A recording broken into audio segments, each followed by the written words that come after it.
ઓમ નમો નારાયણ. હું અરુણાબેન પી ગોસ્વામી સુરતથી તમારું સ્વાગત કરું છું અરુસ કિચનમાં. તો આજે આપણે બનાવશું મૂળાવાળી ભાખરી. તો એના સારું આપણે આ ઘઉંનો લોટ લીધો છે 2 કપ. નોર્મલ જે આપણે રોટલીનો લોટ હોય એ જ આપણે લોટ લીધો છે.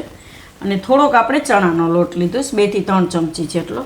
અને મૂળાના પાન, તો આપણે 3 મૂળાના પાન હતા એને આ રીતે કાપીને લીધા છે. અને 1 મૂળો લીધો છે. થોડાક લીલા ધાણા લીધા છે. અને 2 આપણે મરચાં આ રીતે કાપીને લીધા છે. થોડીક તીખાશ આવે એમ. જો તમારે મરચાં સ્કીપ કરવા હોય તો કરી શકો એમ. આ થોડીક તીખાશવાળી થાય એમ. અને થોડીક આપણે કલોંજી લીધી છે અને ઉપરથી નાખશું આપણે. અને મીઠું જોહે, તેલ જોહે આપણે, અને પાણી જરૂર પડે એ પ્રમાણે એમ. તો પહેલાં આ મૂળો છે એને આપણે છીણી લેવું. તો આને ઉપરની છાલને આ કાઢી અને આ રીતની જે છીણી આવે એમાં છીણી લેવું. તો મૂળો આપણે છીણી લીધો છે, તો એને આપણે કાથરોટમાં લઈ લઈએ. અને તમને એવું લાગે કે વધારે પાણી એવું કાઢવું હોય તો થોડુંક કાઢી શકીએ આ રીતે, એટલે ઢીલું ન થાય એમ. કેમ કે ભાખરીનો લોટ આપણે થોડોક કઠણ હોય કે આ પછી પાણી નીકળતું રહીએ તો ઢીલો થઈ જાય એમ. એટલે થોડુંક પાણી નિતારી લેવાનું આ રીતે.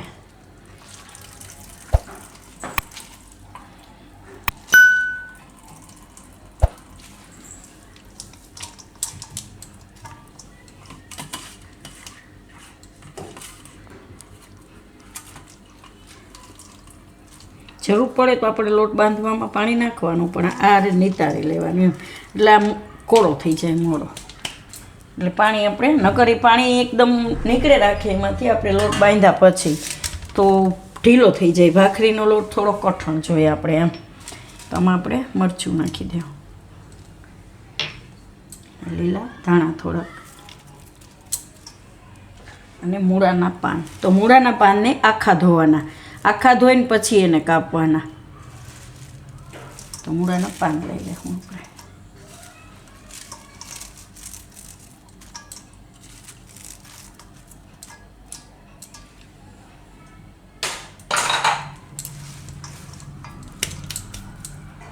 હવે આમાં લોટને ચારી લેવું. તો ચણાનો લોટ અને ઘઉંનો લોટ.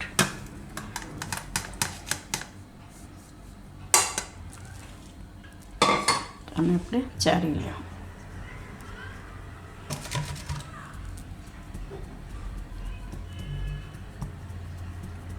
તો હવે લોટમાં મીઠું નાખી દેવું આપણે. તો ભાખરી થોડીક ખારી હોય એટલે અડધી ચમચી જેટલું મીઠું આપણે એમાં નાખ્યું. હવે તેલ નાખીશું મોણ માટે. હવે બધું મિક્સ કરી લેવું. તો અડધો કપ જેટલું આપણે તેલ નાખ્યું, પછી જરૂર પડે તો નાખશું. કે ભાખરી મૂણ વગરનો સારી લાગે.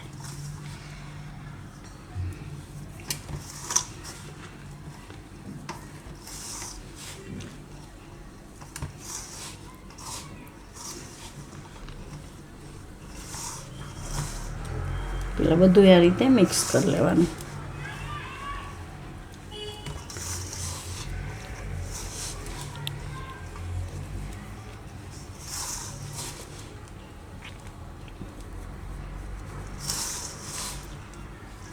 તો જે આપણે એમાં તેલ નાખશું કે મુઠ્ઠી પડતું મોણ જોઈએ આપણે આમાં લોટમાં, તો જ ભાખરી ખાવાની મજા આવે.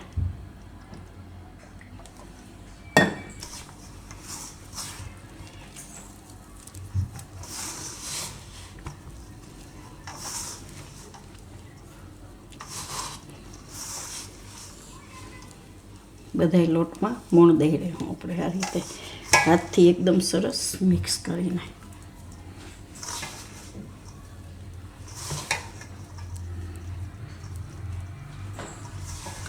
તો આમાં આપણે આ રીતનું મોણ જોઈએ. તો હવે થોડું થોડું પાણી હાથમાં લઈને એકદમ સરસ કઠણ લોટ બાંધી લેવું. ભાખરીનો લોટ બાંધવો જ મેન છે. ઢીલો લોટ થઈ જાય તો ભાખરી સારી નહીં થાય. તો આ રીતે થોડુંક હાથમાં લઈને જ થોડું થોડું નાખીને મિક્સ કરતું રહેવાનું અને જોવાનું જરૂર પડે એ પ્રમાણે.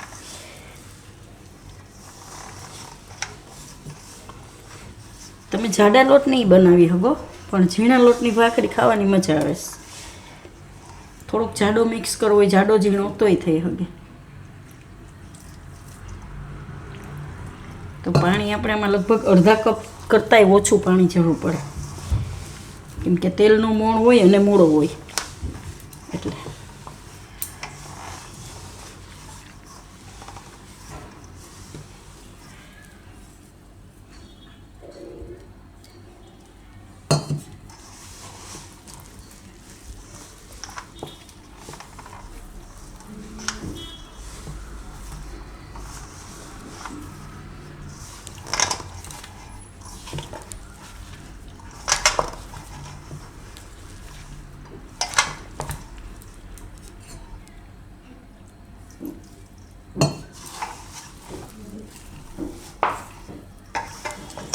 આ રીતનો કઠણ લોટ જોઈએ આપણે.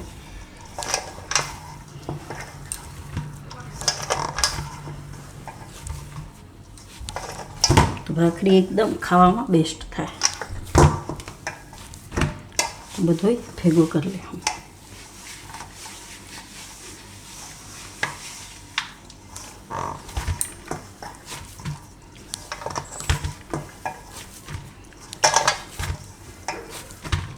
આવો લોટ કઠણ જોઈ.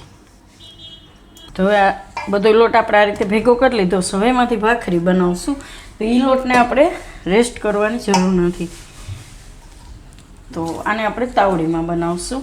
તો તમે નોનસ્ટિક તવીમાંય બનાવી શકો, પણ તાવડીની ભાખરી ખાવાની મજા આવે એમ. નહીં તો પછી નોનસ્ટિક તવી હોય તો એમાંય તમે બનાવી શકો. ગેસ ચાલુ કરી દે હું, કેમ કે એકદમ તાવડી સરસ તપેલી હોવી જોઈએ ભાખરી માટે. રોટલો અને ભાખરી બનાવીએ ને એમાં તાવડી એકદમ તપી જવી જોઈએ. એટલે થોડીક વહેલી જ મૂકી દેવાની ગરમ એમ. તો આને થોડીક વાર ગરમ થવા દે હું, ત્યાં સુધીમાં આપણે ભાખરી વણી લેવું.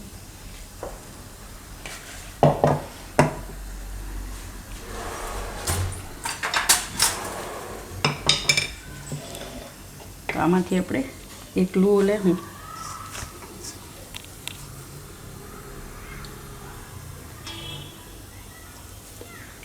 થોડોક મોટો આ રીતનો.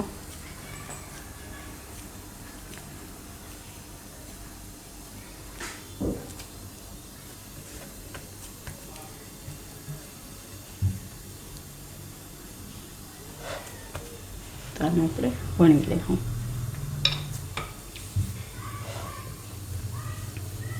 ભાખરી થોડીક જાડી રાખવાની.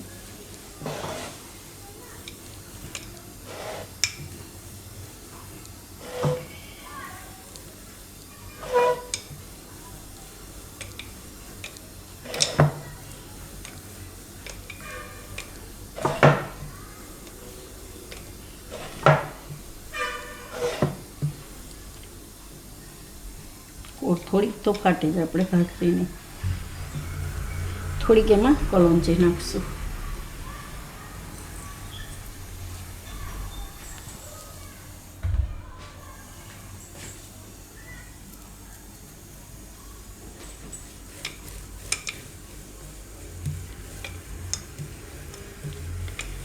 આ રીતની આપણે બનાવવાની.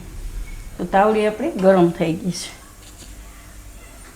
ગરમ થઈ જાય એટલે સેજ ધીમો કરી દેવાનો ગેસને. હવે આને આપણે શેકી લેવું તાવડીમાં.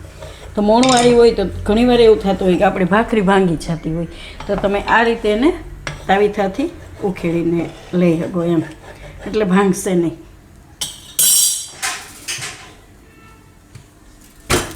તો ધીમા ગેસે એને શેકી લેવું. એકદમ તાવડી તપી ગયા પછી ગેસ થોડોક ધીમો કરી દેવાનો, નહીં તો એ બળી જાય. તો આને આપણે શેકી લેવું. તો આને આપણે ફેરવી લેવું. તો બીજી બાજુ શેકી લેવું. તો બે બાજુ એકદમ સરસ શેકી લેવું આને આપણે.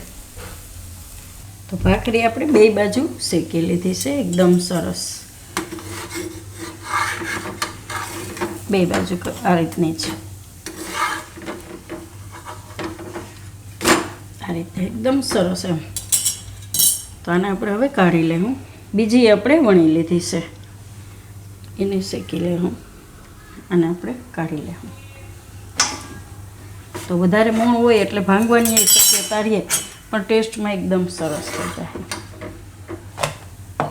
આ રીતની શેકી દેવાની. અને આપણે એ જ રીતે શેકી લેવું. અને ઘી વગર ભાખરી તો નકામી એમ ખાવામાં, તો ઉપર આપણે ઘી લગાવશું.